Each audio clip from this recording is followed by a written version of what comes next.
Puji Tuhan, selamat pagi, shalom semuanya. Saya mengajak pagi ini kita membuka dari kitab Esra, pasal yang pertama, masih di kitab Esra, pasal yang pertama, kita akan melihat ayat yang ketiga sampai dengan ayat yang keenam.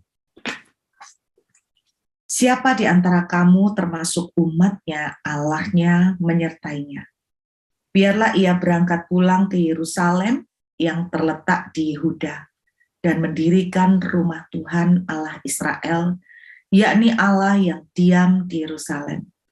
Dan setiap orang yang tertinggal dimanapun ia ada sebagai pendatang, harus disokong oleh penduduk setempat dengan perak dan emas, harta benda dan ternak, di samping persembahan sukarela bagi rumah Allah yang ada di Yerusalem.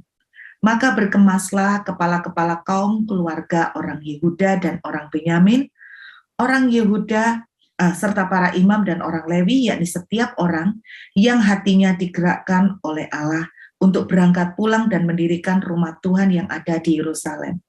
Nah, perhatikan ayat yang ke-6, Bapak Ibu Saudara. Dan segala orang di sekeliling mereka membantu mereka dengan barang-barang perak, dengan emas, harta benda, dan ternak, dan dengan pemberian yang indah-indah, selain dari segala sesuatu yang dipersembahkan dengan sukarela. Saudara, kira-kira seminggu yang lalu saya membahas tentang latar belakang dari kitab Esra, yaitu ketika orang-orang Israel ada di dalam pembuangan. Tetapi saya pernah membahas pada waktu kita masih sampai di kitab 2 Tawari paling akhir, yaitu tentang Raja Kores yang sangat baik. Raja Kores yang menurut saya paling unik, paling antik, karena saya melihat tidak ada raja yang model seperti ini, yang kalau berperang tidak pernah mau membunuh atau menumpahkan darah. Dan dia selalu memperlakukan tawanannya dengan sangat baik. Tidak heran begitu banyak orang yang jatuh hati kepadanya, sehingga banyak bangsa-bangsa, negara-negara yang dengan rela hati menundukkan diri untuk takluk di bawah kepemimpinan kerajaan Persia, di bawah Raja Kores. Nah, pagi ini saya ingin membahas kembali tentang masih dalam kaitan dengan Raja Kores, karena ini raja yang cukup menarik. Beberapa kitab menyebut nama raja ini, baik Yesaya maupun Yeremia.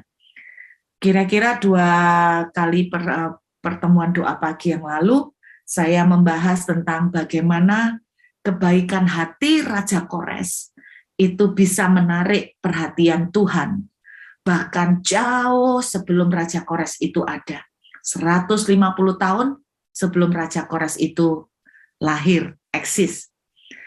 Tetapi rupanya saya juga menangkap bahwa kebaikan hati Raja Kores bukan hanya menarik secara vertikal, tapi juga menarik secara horizontal. Kebaikan hatinya bukan hanya menarik perhatian Tuhan, tetapi juga menarik perhatian orang-orang sekeliling. Seperti yang saya ceritakan bahwa sangat tidak mengherankan begitu banyak orang dengan rela hati mensubmitkan diri di bawah dia. Saya ingat satu kisah dari teman kenalan. Saudara, ada sepasang hamba Tuhan suami istri. Hamba Tuhan ini selalu menyebut dirinya orang Surabaya, tapi beliau berdua sudah meninggal, pasangan senior. Mereka berdua itu selalu menyebut diri mereka itu pendeta desa, katanya gitu, pendeta dari desa. Mungkin ada dari saudara, ada yang kenal dengan mereka. Yang saya kagum dari mereka berdua itu gini, kalau saya ke rumah mereka itu enggak punya anak. Jadi memang sampai akhir mereka mendedikasikan hidup untuk Tuhan, mereka menikah tapi mereka nggak memiliki keturunan. Dan saudara yang luar biasa, Mereka itu walaupun tidak punya anak, bahkan sanak saudara mereka pun sudah habis. Tidak ada lagi istilahnya. Tapi yang ajaib itu gini, mereka itu punya banyak sekali kenalan-kenalan yang sangat mencintai mereka. Begitu care dengan mereka. Mereka berdua hamba Tuhan full dari sejak mereka masih muda. Tapi yang ajaib, sepertinya bahwa kalau mereka secara hitung keuangan menjadi pendeta desa, berapa sih istilahnya materi yang saudara bisa hitung yang mereka dapatkan. Tapi yang ajaibnya, mereka itu saya melihat kalau berkunjung ke rumah mereka, contoh simpel paling sederhana di lemari es. Lemari es mereka itu tidak pernah sepi, tidak pernah rada renggang, itu tidak pernah. Lemari es mereka itu selalu penuh. Dan dapur mereka itu banyak sekali bahan makanan. Dan ketika saya tanya, kok segini banyak, mereka cerita bahwa semua ini dikasih orang. Dan itu bukan terjadi satu kali, tapi every day sepanjang saya tahu dan sepanjang saya sering berkunjung ke rumah mereka, sering persekutuan bersama dengan mereka, saya tidak pernah mendapati bahwa lemari es mereka itu agak lowong. Selalu full, selalu padat, dan saya tuh melihat bagaimana orang-orang itu tidak pernah berhenti, selalu mengirimkan bahan makanan, selalu mengirimkan apa yang mereka perlukan, sebegitu berlimpahnya. Dan bukan cuma itu, saudara, saya melihat perhatian orang-orang ini bukan hanya dalam bentuk makanan, tapi bentuk apapun termasuk biaya pengobatan. Ketika mereka butuh pengobatan, mereka semua tidak punya keluarga, tetapi saya melihat keluarga yang bukan secara biologis, ternyata jumlahnya jauh lebih banyak kalau dihitung-hitung. Yang menjadi penasaran buat saya, kenapa mereka bisa seperti ini ya? Maksudnya itu gini, kenapa orang-orang ini bisa perhatian banget sama mereka sampai mereka meninggal. Dan mereka tuh kalau mensupport om sama tante ini, tidak pernah nanggung-nanggung, selalu mensupportnya itu gila-gilaan. Itu sebabnya baik secara keuangan maupun materi, seperti makanan, mereka tuh tidak pernah, bukan tidak pernah kekurangan, bahkan dikit tinggal dikit aja mereka nggak pernah. Walaupun notabene mereka adalah pendeta desa katanya.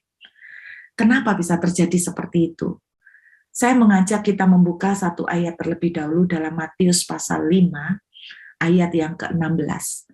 Kita buka Matius 5 ayat 16. Demikianlah hendaknya terangmu bercahaya di depan semua orang, supaya mereka melihat perbuatanmu yang baik dan memuliakan Bapamu yang di surga. Seperti saya katakan, saudara, rupanya kebaikan Kores tidak hanya bersifat vertikal menarik perhatian Tuhan, tapi juga menjadi seperti magnet bagi orang-orang sekeliling.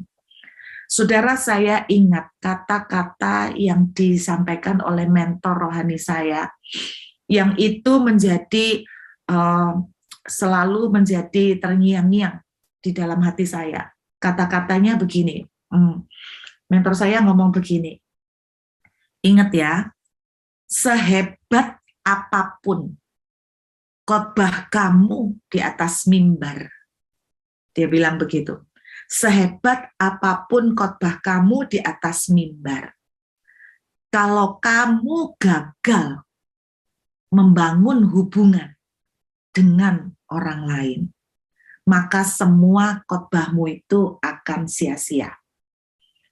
Apapun yang kamu khotbahkan di atas mimbar, tidak akan pernah didengar orang. Sekalipun kamu hebatnya kayak apa, tapi ketika kamu turun dari mimbar dan kamu gagal membangun hubungan dengan orang lain, maka semuanya akan gagal.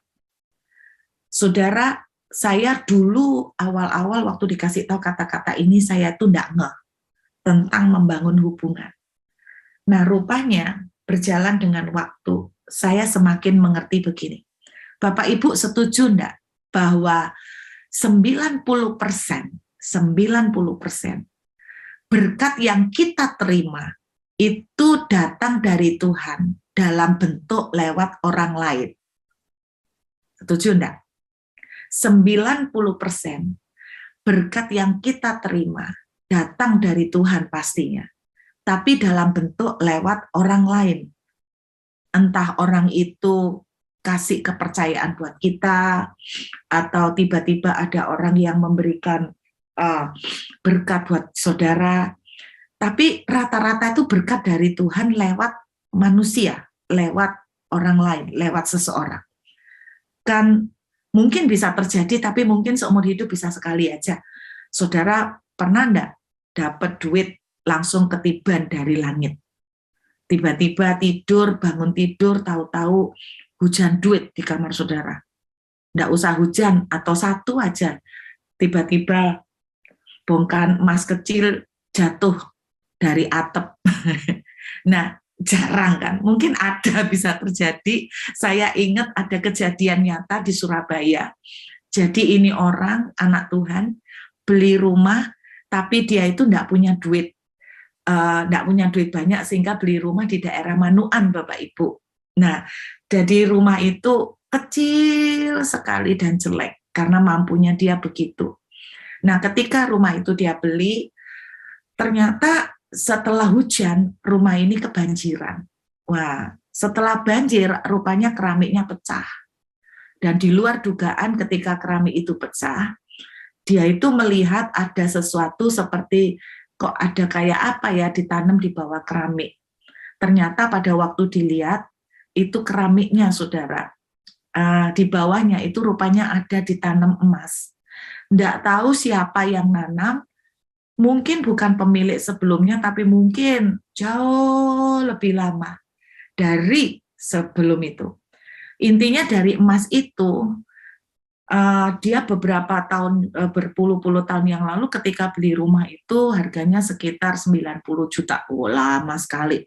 Ketika dibeli, terus kemudian dia menemukan emas yang nilainya 1 miliar. Nah, Anda bisa bayangkan, itu ketiban rezeki kayak kejatuhan dari langit. Nah, kayak gitu kan berarti bukan lewat orang. Jadi itu benar-benar secara supranatural. Tapi kejadian seperti itu kan tidak terjadi sering-sering. Nah, 90% dari berkat yang saudara dan saya terima, itu kebanyakan dari orang lain. Nah, pertanyaannya itu gini, bagaimanakah orang-orang ini bisakah memberikan kita itu berkat kalau kita itu tidak pernah belajar untuk membangun hubungan dengan mereka? Saya kasih contoh misalnya ceritanya tentang Daud di Gua Adulam. Saudara, Anda ingat bahwa ketika saya membahas tentang ini, 400 tentara, cikal bakal tentara Daud yang hebat, datang dan kumpul di Gua Adulam. Alkitab dengan jelas berbicara di dalam kitab 1 Samuel 22 ayat 2 bahwa ketika Daud itu mendapatkan mereka, Alkitab menuliskan lalu berkumpullah kepada Daud semua orang yang bermasalah. Semua orang yang bermasalah. Coba bayangkan ya, kalau gereja itu tiba-tiba ketiban datang gerudukan orang banyak, tapi semua problem. Kira-kira saudara dan saya mau nggak kalau jadi gembala? Kita mikir, saudara ya. Nah, kalau vow seperti itu, tiba-tiba ketiban rezeki yang datang ke vow, semuanya problem. Kepahitan lah, hutangnya banyak lah, nggak ada kerjaan lah. Secara manusia kita mateng, kita akan bilang gini, aduh ketiban rezeki sungguhan, tapi beban yang besar. Itu yang terjadi pada Daud, Bapak Ibu. Jadi ketiban 400 orang, semuanya Alkitab menuliskan berhimpunlah kepadanya setiap orang yang dalam kesukaran. Berarti yang tidak dalam kesukaran tidak ke Gua Adulam. Jadi rupanya Gua Adulam itu kumpulan orang yang lagi susah, kumpulan orang yang lagi kesukaran. Jadi saya berharap walaupun vow itu kumpulan dari orang yang setiap orang yang dalam kesukaran, saya berdoa Tuhan ojo semuanya lalek boleh jangan semuanya dong, kalau semuanya nanti Nita tambah kurus lah, tambah kering gawat ini. Saudara, Anda bayangkan 400 orang semuanya yang problem, masalah semuanya. Tapi kita tahu bahwa pada akhirnya justru 400 orang ini yang nantinya, yang kemudian hari membawa Daud pada kejayaan. Nah, saudara, saya teringat kata-kata mentor saya itu, kalau kita itu tidak bisa membangun hubungan sama orang lain, semua yang kita khotbahkan itu sia-sia. Kenapa? Karena akhirnya kita tanpa sadar itu ngeblok, menutup pintu berkat kita sendiri. Kita menutup pintu-pintu berkat yang Tuhan mau kasih ke saudara dan saya. Kalau Tuhan itu ngajarin kita, Tuhan bilang berbuat baiklah kepada semua orang. Hendaklah terangmu bercahaya di depan semua orang. Sebetulnya Tuhan itu juga mau, dengan kata lain, Tuhan itu mau bilang begini, nak, aku tuh mau memberkati kamu banyak, nak. Tapi kan aku mengirimkan berkat itu kan nggak jatuh dari langit langsung, kan lewat orang, nak. Lah kalau semua orang kamu musuhi, kalau semua orang kamu perlakukan dengan kasar, kalau semua orang itu kamu jauhin, kalau semua orang itu kamu nggak mau friendly, kamu nggak mau bangun hubungan, terus caraku memberi kamu berkat itu kayak apa? Aku tuh loh sudah kirim berkat untuk kamu lewat-lewat mereka ini. Lah mereka nih kamu usirin semua, mereka ini kamu tendangin semua, mereka ini kamu kasarin semua. Nah, dari itu loh Bapak Ibu, Tuhan itu ngajarin kita, ayo kita itu belajar berbuat baik, membangun hubungan sebaik-baiknya dengan sebanyak mungkin orang. Bahkan termasuk yang bermasalah, karena Anda tidak akan pernah tahu bahwa orang yang hari ini sedang kesukaran, suatu saat ternyata akan menjadi berkat yang luar biasa. Anda pernah ingat nggak cerita tentang Brian? Ada seseorang bernama Brian. Jadi satu kali ceritanya Brian ini jalan di tol gitu ya. Terus dia lihat di pinggir itu ada mobil mogok. Dan dia melihat ternyata yang mobilnya mogok itu seorang nenek tua. Jadi lalu ya nenek ya tua ya. Kalau kebanyakan nenek tua, kok saya nenek tua. Jadi ketika dia melihat nenek ini mobilnya mogok, hati Brian tuh kasihan. Jadi dia menghentikan mobilnya ke pinggir, lalu dia bantu. Kebetulan dia ngerti tentang bengkel. Terus setelah dia bantu, nenek ini senang sekali, dan dia mengeluarkan dari dompetnya, dia kasih buat Brian sekian $. Tapi Brian itu menolak, nggak usah, Nek, saya itu ikhlas untuk menolong, nggak usah. Loh, tapi kan kamu sudah tolong saya, kamu sudah bantu saya, kamu layak untuk dapatkan upah. Nggak usah, kalau memang nenek mau kasih upah, lakukan kebaikan ke orang lain seperti yang saya lakukan hari ini. Akhirnya nenek itu berpisah dengan Brian, kemudian berangkat dengan mobilnya. Di tengah, setelah selesai perjalanan, dia tiba-tiba kepengen ngopi nih ceritanya, mampir di satu kafe. Dan ketika dia di kafe itu, dia melihat seorang wanita sedang hamil besar, dan kelihatan sekali wajahnya itu lelah sekali, wajahnya itu capek. Hati nenek ini tergerak oleh belas kasihan. Lalu dia teringat dengan kata-kata yang terngiang di telinganya bahwa lakukan kebaikan ini ke orang lain. Dia ingat kata-kata si Brian. Setelah dia selesai ngafe, dia tuh sempat ngobrol sedikit dengan wanita ini. Kamu kok kelihatan capek? Ya, dia harus kerja banyak karena dia harus support suaminya. Kalau enggak cukup. Dan secara kondisi fisik karena hamil tua itu melelahkan buat dia. Hati nenek ini tergerak oleh belas kasihan, lalu ketika dia keluar, dia tinggalkan satu amplop tips dan dia tuliskan untuk perempuan ini. Dan ketika wanita ini melihat amplop ini dengan isi duit yang cukup banyak, wanita yang hamil ini nangis dan sekaligus sukacita. Ketika dia pulang suaminya sedang istirahat, rupanya suaminya kelelahan karena bekerja. Dia itu membangunkan suaminya dan dia itu nangis dan dia bilang begini, aku tidak pernah menyangka bahwa tiba-tiba Tuhan itu memakai seorang nenek untuk memberkati kita. lihat ini, Brian, Tuhan kasih kita berkat yang luar biasa banyak melalui tangan seorang nenek.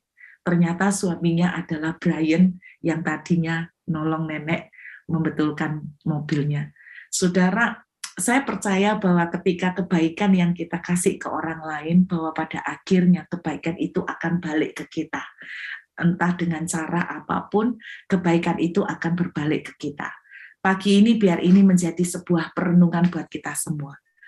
Bangunlah hubungan sebaik-baiknya dengan sebanyak mungkin orang. Raja Kores bisa menerima submission, penundukan diri dari banyak orang karena kebaikan hati yang dia miliki. Saya tetap percaya satu sisi kepemimpinan bukan kepemimpinan seperti diktator yang kasar supaya orang takut lalu submit.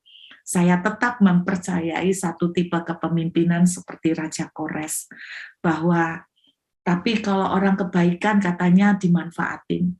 Tapi saya tetap percaya bahwa kebaikan hati kita itu akan menular dan akan menjadi seperti bumerang yang berbalik kepada saudara dan saya. Karena itu apapun pekerjaan saudara, apapun aktivitas yang saudara lakukan, bangunlah hubungan sebaik-baiknya dengan siapapun yang saudara jumpai. Bangunlah hubungan sebaik-baiknya dengan mereka.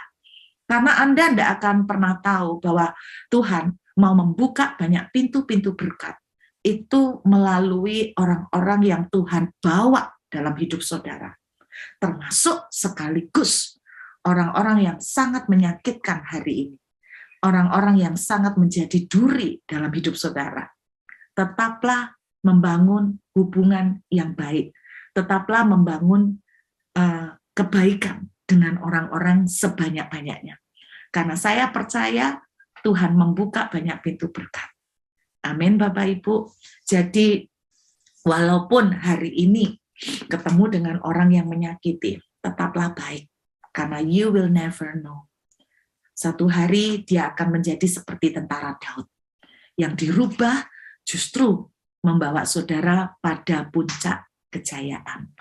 Jadi kita ini jangan gaya karena kita ini misalnya nih sudah dipakai Tuhan, terus jadi orang yang cukup wah, terus kemudian siapa lu, siapa gue.